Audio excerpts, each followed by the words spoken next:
नमस्कार, मैं doctor Dilip Kumar, assistant professor केस फैकल्टी विद्या भवन महिला कॉलेज सीवान एवं काउंसलर NOU पटना।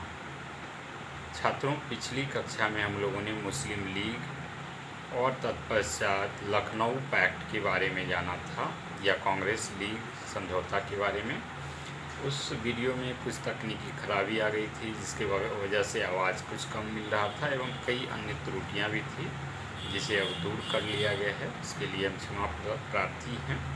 आइए हम लोग आज आधुनिक भारतीय इतिहास के अंतर्गत राष्ट्रीय आंदोलन के तहत एक बड़े ही महत्वपूर्ण टॉपिक के बारे में आज हम लोग पढ़ेंगे। वह है खिलाफत आंदोलन। खिलाफत आंदोलन की उत्पत्ति एवं प्रभावों का वर्णन कीजिए। इस प्रकार से यह प्रश्न आता है।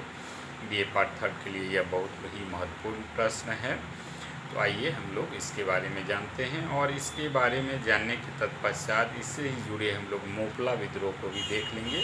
मोपला विद्रोह पर भी शॉर्ट क्वेश्चंस कई बार पूछा जाता है। तो आइए सबसे पहले खलीफा के बारे में जानते हैं। तो खलीफा जो है अरबी शब्द है और मुस्लिम धर्मगुरुओं को खलीफा कहा जाता था।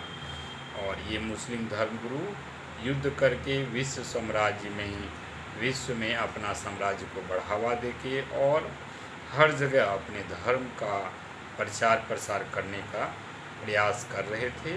उसे ही खलीफा कहा जाता था। और इसी से जुड़ा हुआ एक खिलाफा शब्द है, जहाँ पर जिन जिन क्षेत्रों में इनका साम्राज्य खलीफा का फैल रहा था, जिन जिन जगहों पर इनका आधिपत्य था, शासन था, वो क्षेत्र खिलाफा कहलाते थे। अब आइए इसके बैकग्राउंड के बारे में जानते हैं, किस प्रकार से यह उत्पत्ति हुई।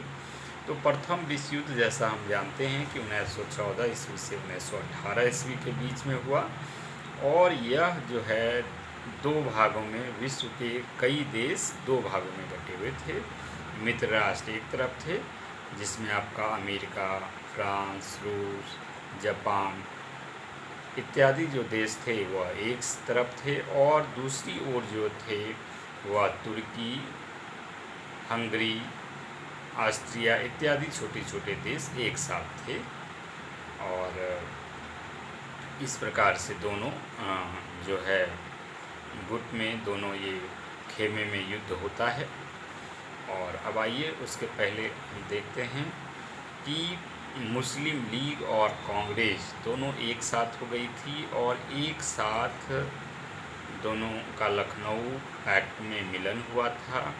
इसके वजह से जो था, अंग्रेज के युद्ध में कांग्रेस भी साथ दे रहे थे, लेकिन अंग्रेज जो है तुर्की में जो खलीफा का पद था उसे वो समाप्त करना चाहते थे। और इसकी योजना उन्होंने, अंग्रेज़ों ने पूरी तरह से बना ली थी कि तुर्की में जो खलीफा पद है उसको समाप्त कर दिया जाए। और 1919 ईस्वी में जब प्रथम विश्व युद्ध समाप्त हो गया, तो उस समय जो है तुर्की में ऑटोमन साम्राज्य वंश चल रहा था। और अंग्रेज वहाँ चाहते थे कि ऑटोमन साम्राज्य जो है, जो सुन्नी वंश के मानने वाले थे, उनको हटाकर अंतिम रूप से जो है खलीफा को हटाकर एक सेकुलर लोकतंत्र की स्थापना किया जाए। तो इसके लिए एक संधि भी हुई थी तुर्की देश और अंग्रेज़ के बीच में, ब्रिटेन के बीच में। यह संधि सीवर्स संधि के रूप में जाना जाता है। और इस संधि के तहत यह कहा गया कि खलीफा के पद को समाप्त कर दिया जाएगा और वहाँ पर जो है लोकतंत्र की स्थापना की जाएगी। लेकिन कोई भी खलीफा ऐसा नहीं चाहेगा कि उनका पद समाप्त हो जाए, उनका शासन समाप्त हो जाए। तो इस प्रकार से जो है तुर्की के खलीफा जो थे यह नहीं ऐसा चाहते थे, और उन्होंने पूरे विश्व में एक जिहाद का नारा दिया। मुस्लिम देशों के लोगों से, उसके नेताओं से, वहाँ के शासकों से अपील की कि वो उनका साथ दें, ऑटोमन साम्राज्य का, तुर्की का साथ दें, चूँकि अंग्रेज़ जो है खलीफा का पद उनका समाप्त करना चाहते हैं। और उन्होंने जिहाद का नारा देते हुए आह्वान किया विश्व के मुस्लिम देशों से, राष्ट्रों से और लोगों से कि वो उनका साथ दें, लेकिन कोई भी विश्व के देश उनको साथ देने के लिए नहीं आते हैं। वहीं भारत में मुस्लिमों की जनसंख्या उस समय कम थी और यहाँ के मुस्लिम भी जो है ब्रिटेन के खिलाफ हो गए और एक खिलाफत आंदोलन जो है 1919 ईस्वी में शुरू की जाती है, जो अंततः 1922 ईस्वी तक यह घटना ख़त्म हो जाती है।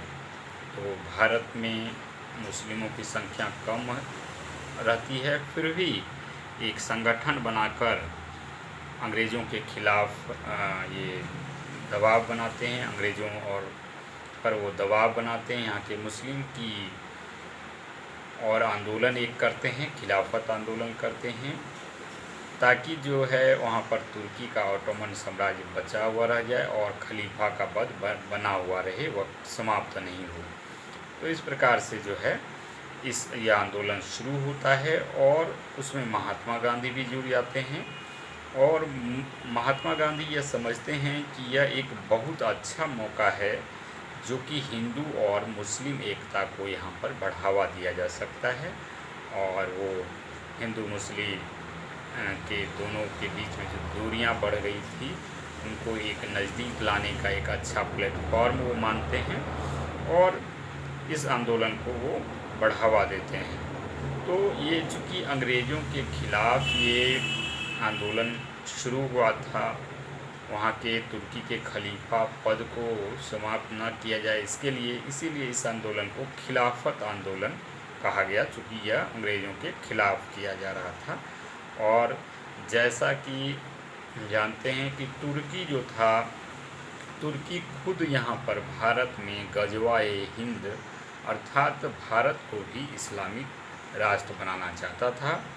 वहीं हमने यह देखा कि कोई भी तुर्की राष्ट्र जो है वह उनका तुर्की का साथ नहीं दे रहे थे, और इस प्रकार से भारतीय मुस्लिम ही आगे बढ़कर तुर्की का साथ देने लगते हैं।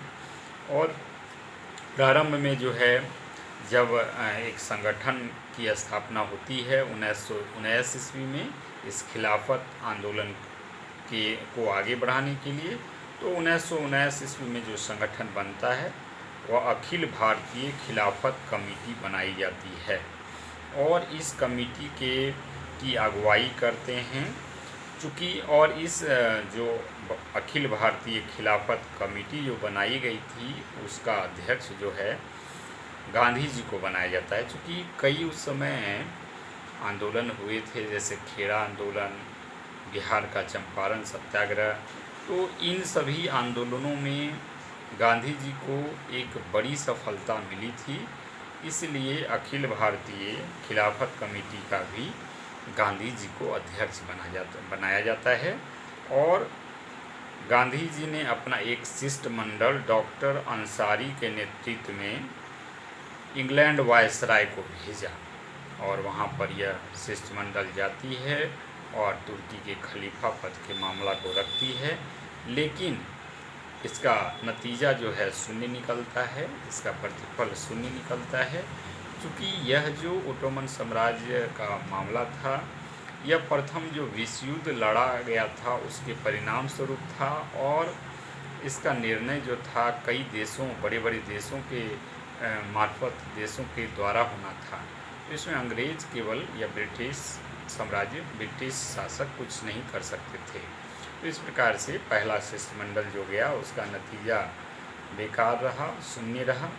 वहीं पुनः जो है दूसरा जो है शिष्टमंडल वह भेजा जाता है इंग्लैंड वायसराय के पास, वह मोहम्मद अली और शौकत अली, दूसरा शिष्टमंडल मोहम्मद अली और शौकत अली के नेतृत्व में इंग्लैंड वायसराय के पास भेजा जाता है।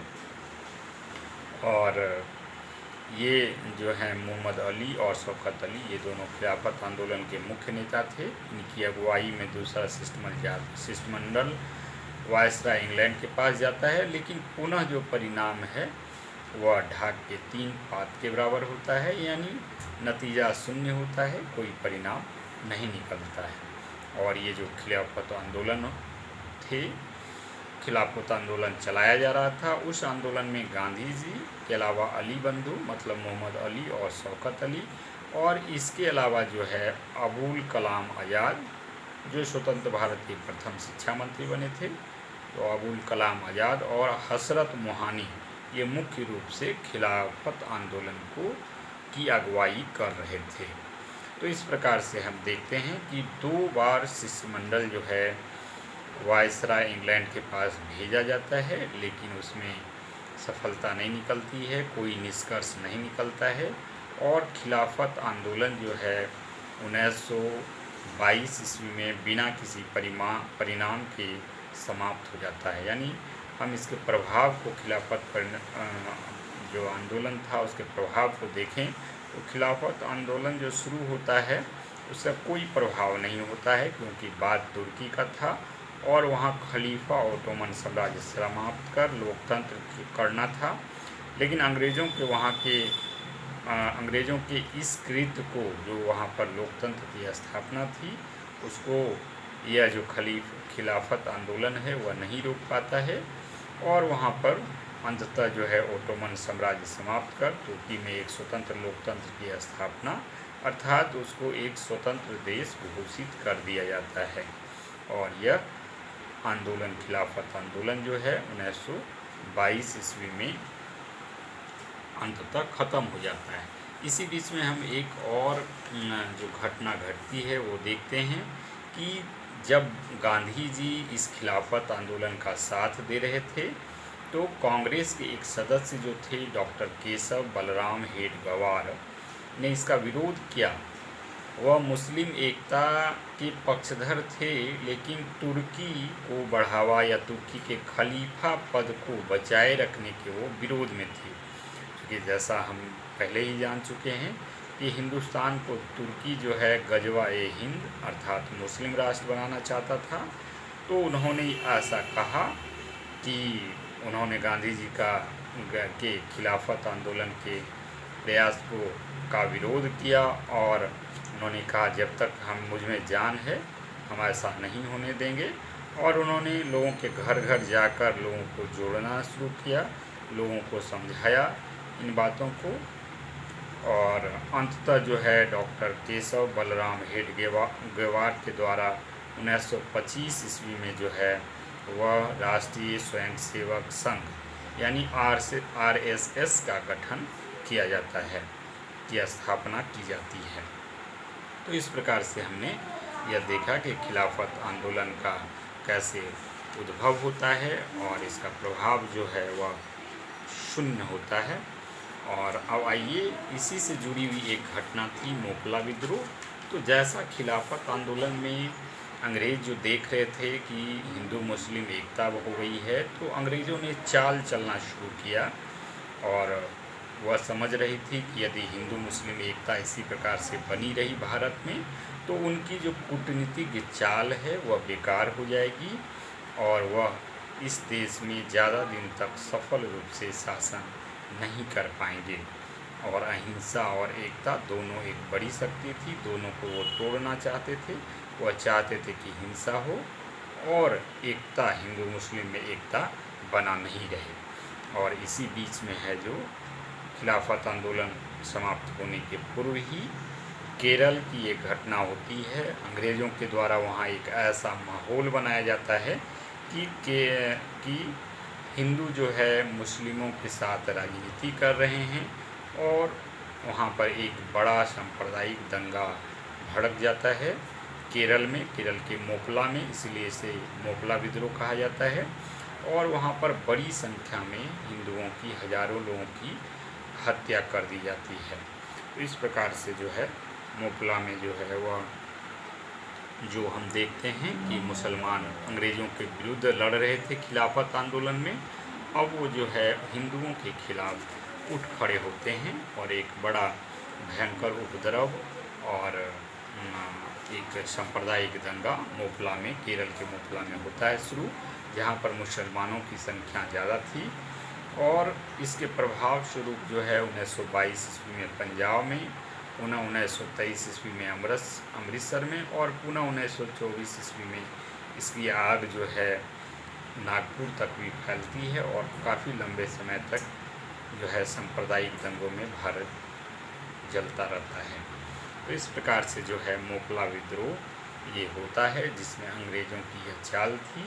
और इस मोपला विद्रोह में गांधी जी वहाँ जाते भी हैं केरल के मोपला में, और वहाँ पर वो जो है हिंदुओं पर ही इस विद्रोह का या सांप्रदायिक विद्रोह का जो है सांप्रदायिक घटना का आरोप जो है हिंदुओं पर ही मढ़ देते हैं, जिसकी वजह से हिंदू भी गांधी जी से नाराज़ हो जाते हैं। तो इस प्रकार आज हम लोगों ने देखा कि किस प्रकार से खिलाफत आंदोलन का जन्म होता है अथवा उत्पत्ति होती है, और किस प्रकार से यह आंदोलन जो है उसका प्रभाव जो होता है वह शून्य होता है, और तुर्की में जो खलीफा पद था, ऑटोमन साम्राज्य था, उसकी समाप्ति हो जाती है।